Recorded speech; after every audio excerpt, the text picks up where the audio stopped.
ভালো সম্পর্কগুলো নিজে তৈরি করতে হয়, কেউ এসে কিন্তু তা তৈরি করে দেয় না। মাঝে মধ্যে একদিন যদি রান্নাঘরে ঝামেলা না থাকে তাহলে কি মজাটাই না লাগে। কাল রাতের বাসি চিকেন অনেকটাই ছিল, তাই সকালবেলাতে শুধু ভাত আর ঢেঁকি শাক ভাজা ওর পছন্দ মতো করে ওকে খেতে দিয়েছি।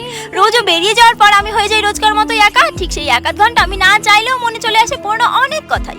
জানি না আমার মধ্যে এমন কি বড় খুঁত রয়েছে যে একটু ভুলভ্রান্তি হলেই শুনতে হতো আমায় বিয়ে করে ও নাকি ঠকে গেছে, নয়তো ওরও 4 চাকা দামি গাড়ি, সোনা দানা, নামি শ্বশুরবাড়ি হতো। হ্যাঁ মানছি হয়তো আমি তার চোখে দেখতে ভালো না, খুব গরিব, তবে তাই বলে কি আমি একটু ভালো ব্যবহার পাওয়ারও যোগ্য নই? আসলে সবেতে না বুঝে গেছে এই পৃথিবীতে যত্ন তারাই অন্যকে করে যাদের নিজেকেই কেউ যত্ন করে না। কাজের মাঝে নিজেকে না সারাটা দিন ব্যস্ত রাখার চেষ্টা করি, কিন্তু সকাল থেকে এত বৃষ্টি হচ্ছে যে কি করব ভেবেই পাচ্ছিলাম না। তাই কালকে বাজার থেকে অনেকগুলো কচুলতি এনেছিল, সেগুলোকেই কেটে রাখছিলাম আর ভাবছিলাম বিয়ের আগে সবজি কাটতে বললে কত বাহানাই না করতাম নখ কালো হয়ে যাবে বলে। তবে এখন দেখো সময় আর পরিস্থিতির চাপে ওইসব কোথায় চলে গেছে। কিন্তু দেখবে প্রতিটা কষ্ট মানুষকে শিক্ষা দেয়, আর প্রতিটা শিক্ষাই আবার মানুষকে বদলে দেয়।